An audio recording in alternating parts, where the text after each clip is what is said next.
Tekken 20, Season 1, Episode 7. How to export digital graphs from Desmos. CATT, Center for Assistive Technology Training Northwest. Okay, so welcome to Tekken 20. This week we have one of our CATT Northwest trainers, Eli Sanchez, who will be taking us through how to export digital graphs from Desmos. And we're actually going to split this topic for this session and go through how to actually emboss graphs in another demo. So today it'll just be focused on the digital export and really making sure everybody's comfortable running through those settings and using those export settings. So this will focus on how students can export graphs from Desmos, share it with their teachers, turn it in, and all that great stuff. And then our next session will focus on how to turn that digital graph into a tactile graphic. And with that, I'm going to hand things off to our tech trainer, Eli Sanchez. And it's up to you, Eli. Thank you. Awesome. Yeah, I'll share my screen real quick for you guys. All right, you should be able to see my screen. Okay, so here we go. So I'm gonna start here by opening up Google Chrome. So just a quick little reiteration. We are gonna go ahead and walk through a little bit of exporting here from Desmos for use in other areas. So I am currently running JAWS on Windows, and we are going to go ahead and launch Google Chrome here. So I went to the desktop with Windows M, hit the letter G here. All right, so G took me right to Google Chrome. I'm gonna hit enter here. All right. So now we're here at the address bar. We're gonna type in desmos.com, hit enter. All right. We're gonna go to the top of the page as our web navigation rules here. So top of the page, I'm gonna hit H right here. All right, and then I'm going to go down arrow from this first heading here down to the graphing calculator. Open graphing calculator. I'm going to hit enter on that. Okay, friends, so I'll take another quick little second here to point out. When you open this graphing calculator or the scientific calculator, and you are a screen reader user, sometimes you get pulled right into the box where you can start typing your expression. And then it'll kick you right back out. So if it does that, don't worry. All you have to do is go to the top of the page, Control Home, then press E right here. Hit enter there. Expression 1, I am in the box. So now that I'm in the box, I am going to type in, we'll just do a quick one. We'll do 3x plus 5. Okay, so we'll just look at that real quick. All right, so that's what that looks like. And let's see about exporting this. I'm gonna hit escape right here. All right, now that I hit escape on the graph, it took me right back to my expression. From this expression box, I am going to shift tab a couple times. Let's see, 1, 2, 3, 4, 5, 6, 7, 8 times until we land on share graph. And it's a collapsed menu, so I'm gonna hit enter on that. Share a snapshot, save and share this graph if I tab over, export image, and print right away. Okay, so if you do a save and share this graph, you can actually make a Desmos account that will save all of your creations if you really are in need of that. Cool thing is it lets you use your Google account or your Apple account, just really quick, seamless to set up. Just for today, though, I am going to skip that, and we are going to activate the export image button. I'm gonna hit enter on that.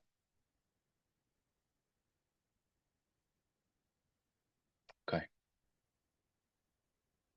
So immediately upon opening this window, I am placed onto an option that says file format. I can press my down arrow here.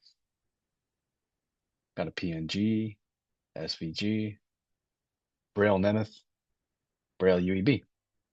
So you can pick some of these. And um, this is a pretty quick way to get yourself into here. There is a key command, Alt Control, what is it? No, Control Shift S, that takes you into the same menu. Though there is in the new Google update, some sort of key command that's assigned to that I haven't taken the time to figure out how to turn off, but it doesn't work with the new Google update. So just use the Shift tab method I showed you if you have the new Google. Either way will work though. All right, I'm gonna do the PNG just because it's the first one. So now we can tab over here. What you can do the size here. So check this out. Medium, large, square. Let's do a medium rectangle. And then I'm gonna tab over. Oh, sorry, I forgot to say I hit enter there on that medium rectangle, and then I'll tab over. All right, and then line thickness. Let's go to a medium line thickness. All right, and then I just press my down arrow on that to select the radio button because it's a radio button, so I don't have to hit enter. And then I tab over and then immediately get placed onto the download PNG. Hit enter on that.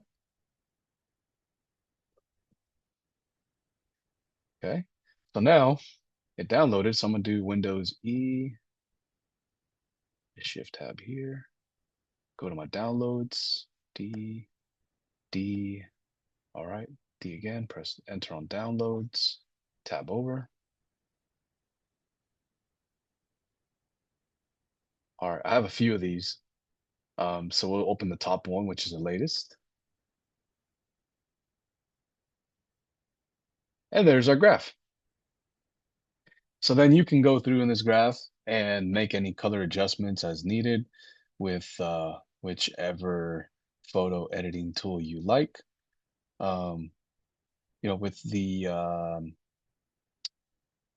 With Microsoft or whichever tool you're using.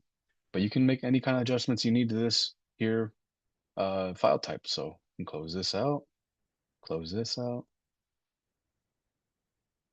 Now here's a cool one that I like to do sometimes. So let's say you want to see the equation, just the Braille equation for this. So we'll go back to the share area. So I shift tab over to share, hit enter here. I want to go back to export image. We'll go down to Braille Nemeth.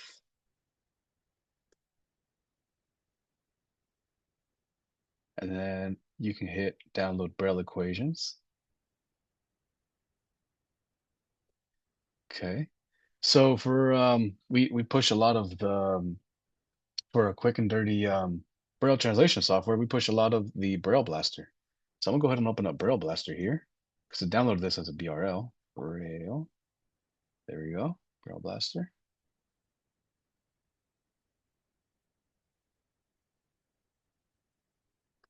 Okay.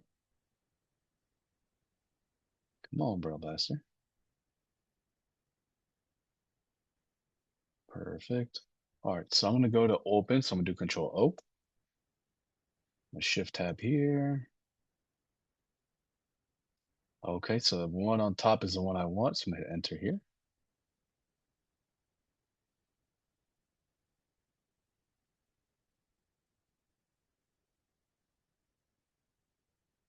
And there's our equation.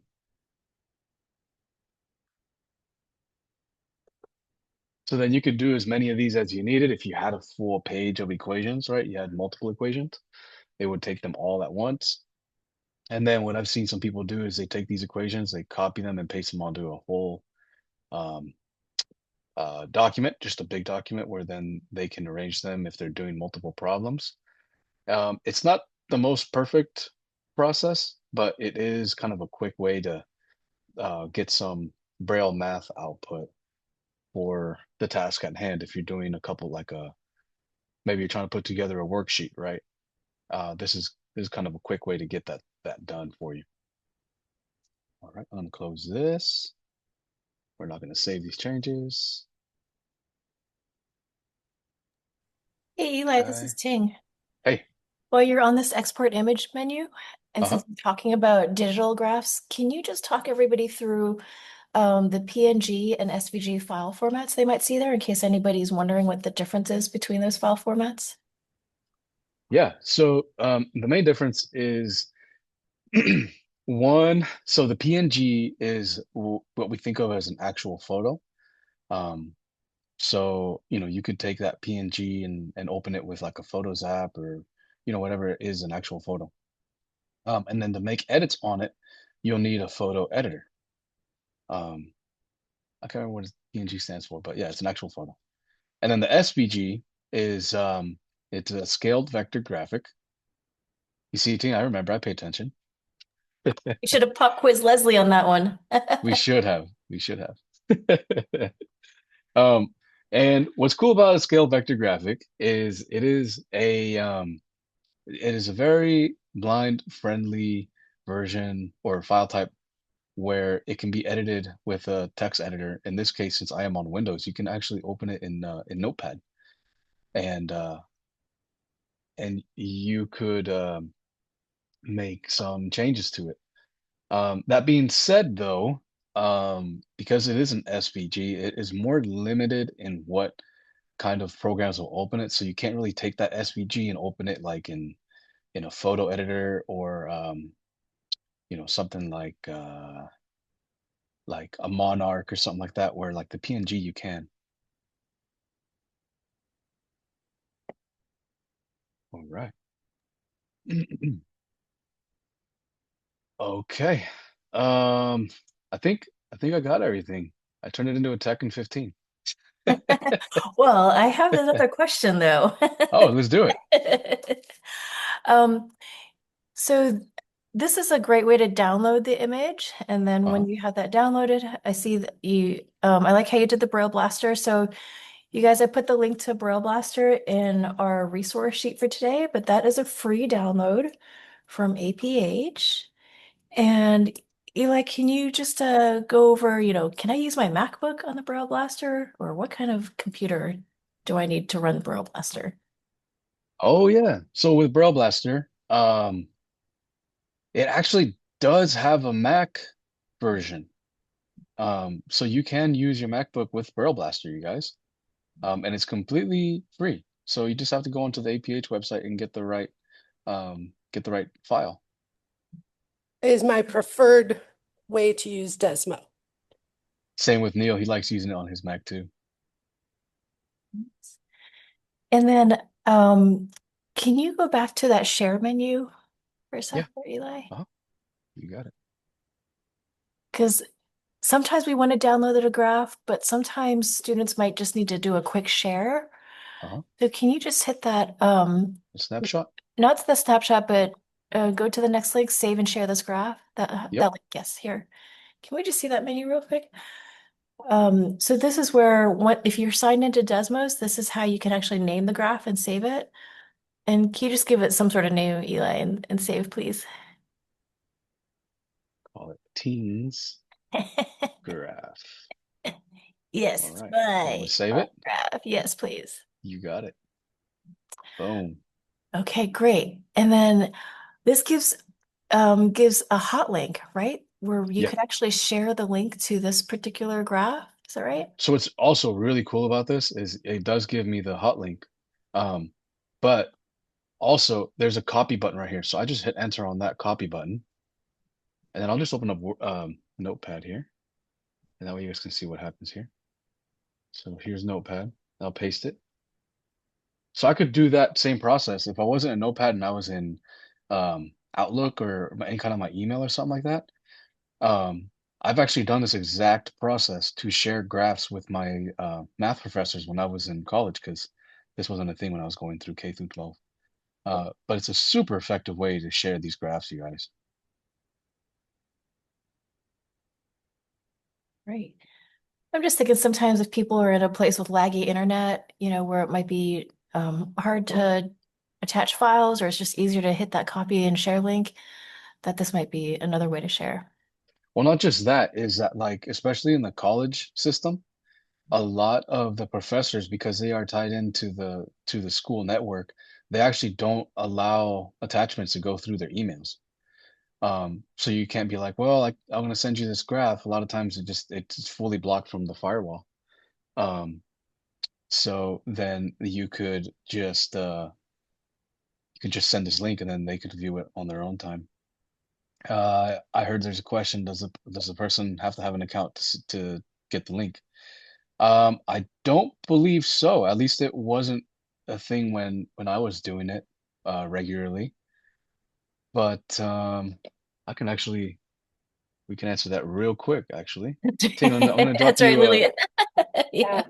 And it's Leslie, and I just always encourage my students to make an account or have the teacher hold it, because if you're going through a math class series, just to have all of the information in one place, and you can go back.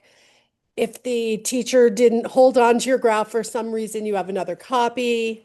You can show the teacher progress. I just found it really helpful to have an account and have all the graphs that were created in one spot. And that's just my personal opinion on it. I gotta say too, this account is actually really cool. So when I started doing this, the accounts weren't a thing, so you had to categorize and keep your own graphs. Um, so I've been on Desmos for a long time, but now that this account is a thing, like I could really see if I was doing another math course that involved graphs, it'd be pretty easy to keep track of them all and then just share them as needed, which is actually pretty cool. Eli, you want to drop that link to the graph into the Zoom chat? Yeah.